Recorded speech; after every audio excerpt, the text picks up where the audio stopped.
పాకిస్తాన్ కు దిమ్మ తిరిగే షాక్. కశ్మీర్లో చేపట్టే ప్రాజెక్టులో నిల్వ సామర్థ్యం పెంపు ప్రణాళికలు రెడీ చేస్తున్న భారత్. ఎడారిగా మారనున్న పాకిస్తాన్ కు మరో షాక్ ఇచ్చేందుకు రెడీ అవుతోంది భారత్. ఇప్పటికే నీటి ఎద్దడితో బిక్కుబిక్కుమంటున్న పాకిస్తాన్ భారత్ తీసుకున్న తాజా నిర్ణయంతో మరింత అల్లాడిపోవడం ఖాయం. అవును, పాక్ కు షాక్ ఇస్తూ జమ్మూ కాశ్మీర్లో నూతనం చేపట్టే ప్రాజెక్టులో నీటి నిల్వ సామర్థ్యాన్ని పెంచేందుకు రంగం సిద్ధం చేస్తోంది భారత్.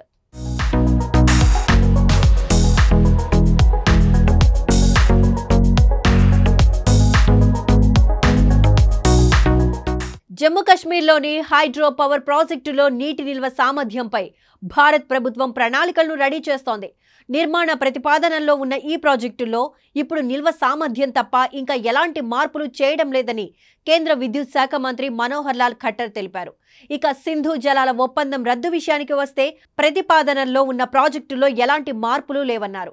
దీనికి కారణం వీటి సాంకేతికత అంశాలను ఇప్పటికీ నిర్ణయించడమని పేర్కొన్నారు.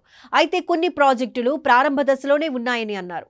ఈ నేపథ్యంలో వాటిల్లో విద్యుత్ ఉత్పత్తిని ఎక్కువగా చేయడానికి మరింత నీటి నిల్వ సామర్థ్యాన్ని పెంచవచ్చునని తెలిపారు. కాగా ఏప్రిల్ నెలలో పెహల్గాంలో జరిగిన ఉగ్రవాద దాడి ఘటన తరువాత భారత్ పాక్ పై కఠిన ఆంక్షలు విధించింది. ఇందులో భాగంగానే పాక్తో ఉన్న సింధు జలాల ఒప్పందాన్ని నిలిపివేసింది.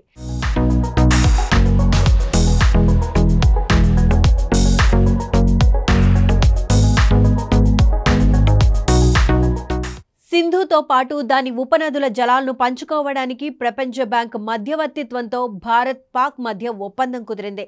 దీనిపై 1960 సెప్టెంబర్లోనే అప్పటి భారత ప్రధాని జవహర్లాల్ నెహ్రూ, పాక్ అధ్యక్షుడు అయూబ్ ఖాన్ సంతకాలు చేశారు. ఈ ఒప్పందం ప్రకారం తూర్పున ప్రవహించే ఉపనదులు రావి, బియాస్, సట్లెజ్ నదులపై భారత్కు హక్కులు లభించగా సింధు నదితో పాటు పశ్చిమాన పారే చీనాబ్, జీలంపై పాకిస్తాన్కు హక్కులు లభించాయి. నిజానికి ఈ ఒప్పందం ప్రకారం ఇన్నాళ్లుగా సింధు, దాని ఉపనదులపై భారత్ హైడ్రో ఎలక్ట్రిక్ ప్లాంట్ల నిర్మాణం కష్టంగా మారింది. అదేవిధంగా నీటి నిల్వ సామర్థ్యం పెంచడం కూడా ఇబ్బందికరంగా తయారైంది. కానీ ఇప్పుడు ఆ ఒప్పందాన్ని నిలిపివేయడంతో కొత్త ప్రాజెక్టుల నిర్మాణంతో పాటు నీటి నిల్వను పెంచుకోవడానికి కూడా అవకాశం లభించింది.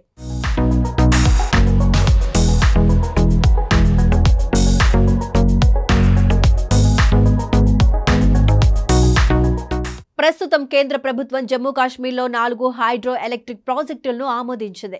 కానీ వీటి నిర్మాణ పనులు ఇంకా ప్రారంభం కాలేదు.